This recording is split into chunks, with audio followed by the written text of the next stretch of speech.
अस्सलामुअलैकुम। Political talk में खुशामदीद। Iran के साथ जौहरी मुआहदे की बहाली अशद ज़रूरी है। फ्रांसीसी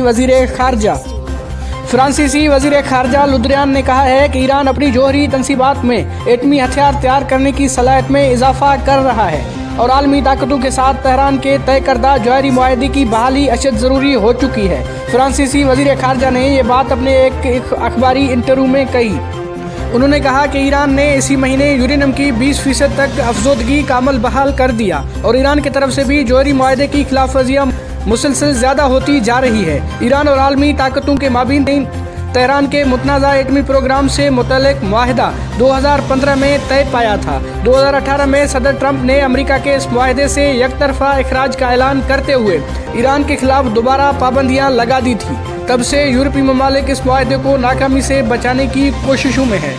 ईरान और अमेरिका के दरमियान मौजूद एटमी मुआहदा बहाल होना चाहिए या नहीं, आप अपनी राय कमेंट बॉक्स में ज़रूर दें और आपसे गुजारिश है कि हमारे चैनल को सब्सक्राइब करें, इस वीडियो को लाइक करें और अपने दोस्तों के साथ शेयर करें।